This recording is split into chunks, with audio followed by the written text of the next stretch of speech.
Hey, what's good, boxing and fight fans? This is Eric from Jab Sports TV. And just as we thought, last night at the Oracle Arena in Oakland, California, Andre SOG Ward looked dominant in the unanimous decision win over tune-up victim Alexander Brand.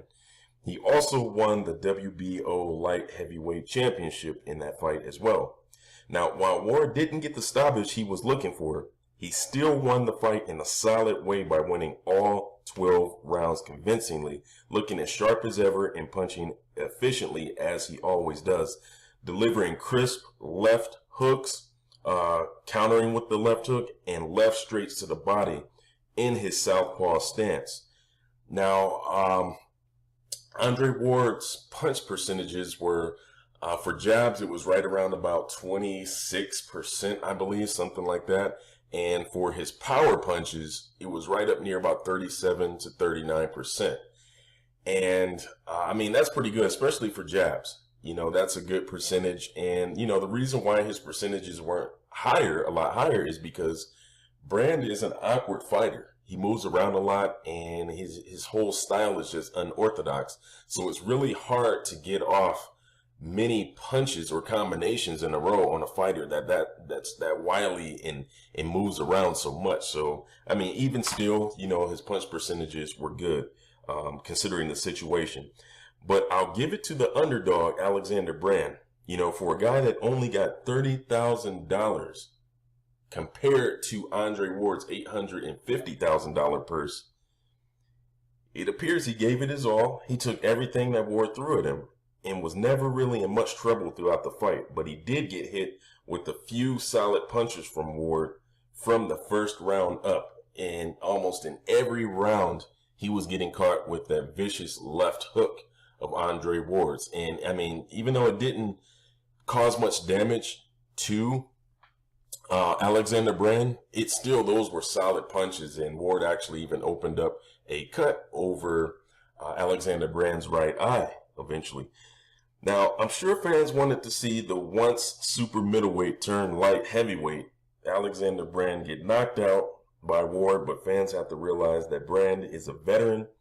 He's not, at this point now, 25-2, super middleweight champion for no reason, even though he lacks much of a defense, as he showed last night in the fight. I mean, Alexander Brand hasn't lost a fight since 2012, so the guy, for his division, for his weight class, he has skill, but he was just outclassed in this fight. Andre Ward is just a step above, you know, most fighters, especially most fighters coming from super middleweight trying to step up to light heavyweight. Now, Brand was still wild and awkward enough to give Ward issues when it came to Ward connecting with combinations, and that's the big reason why I think Andre Ward wasn't able to get Alexander Brand out of there last night, was because of his movement. This guy, like I said, he has an extensive background in the amateurs. So he's a veteran. This guy knows what he's doing.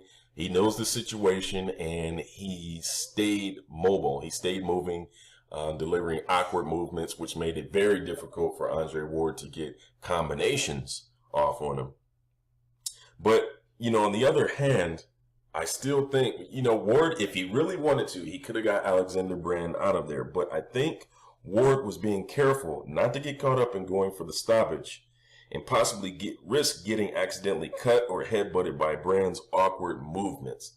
So I think that's the big reason why Andre Ward couldn't get him out of there, because as I stated in another video, Ward wanted a fight that was a tune-up, which could keep him active in preparations for Sergey Kovalev, but he wanted a fight that wouldn't pose a threat as far as him getting busted up and possibly postponing the Kovalev fight into next year. So at this point, now the fight should still be on in November for Andre Ward versus Sergey Kovalev. Now, again, fans must remember that Andre Ward is not a knockout artist or an extremely hard puncher. He's a class boxer, a technical fighter, a ring tactician that wins by boxing smart, punching efficiently, and always being in total control. Not to mention, he's a perfection freak. I mean, this guy likes to get as close as he can to perfection when he's in the ring.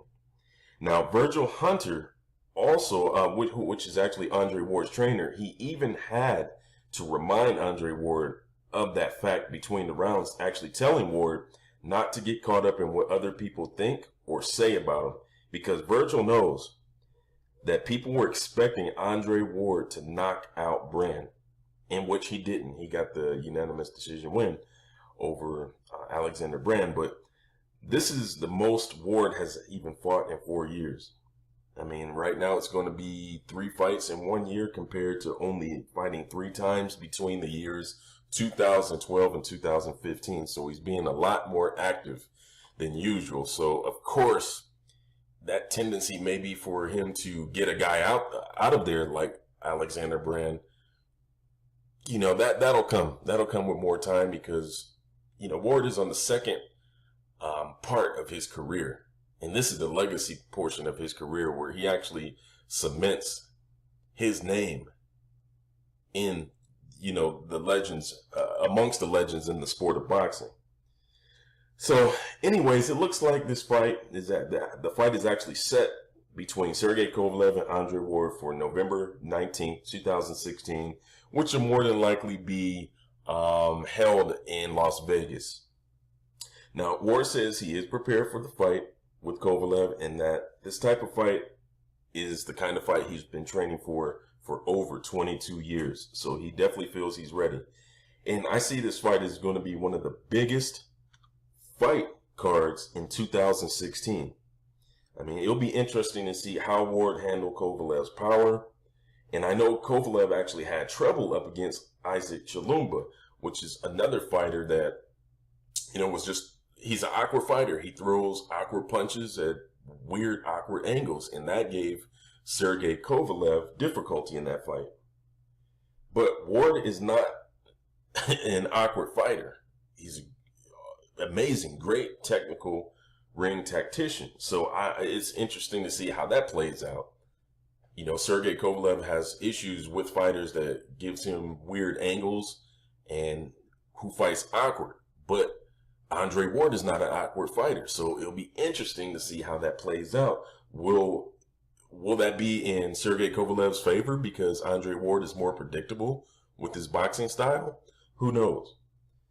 But as an early pre-fight prediction, I know it's way too early to make predictions, but I see Ward winning in the decision. It may not even be a close decision, I'm thinking. But right now, I do think Andre Ward will win in the decision. And the only way Kovalev can win this fight against Andre Ward is by knocking him out. And let's face it, Sergey Kovalev has the power to do that. He has the power to dispose of heavyweights at this point if he actually fought some of the heavyweights. So, as a side note, you know, I think HBO needs help. And they should be ashamed of not broadcasting this full fight card. They only broadcasted the Ward and Brand fight. I wanted to see the whole card. There was like almost, I think, six to seven fights that was on that card. But, you know, HBO is penny pinching. It seems like their budget cuts are really taking a toll on how they broadcast boxing to boxing fans. I mean, we barely get any HBO 24/7s anymore, any face-offs, Lampley's fight games, actual full fights, etc.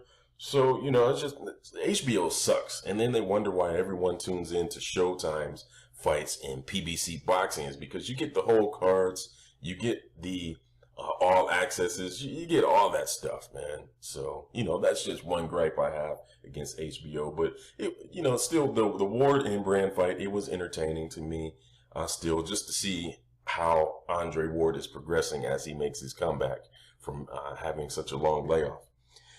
Now, if you guys have any comments, please leave them in the comment section below. Let me know what you think of the fight. Let me know what you think, how the fight went, and let me know what your predictions are as far as pre-fight predictions for the Ward and Sergey Kovalev fight coming up on November 19th.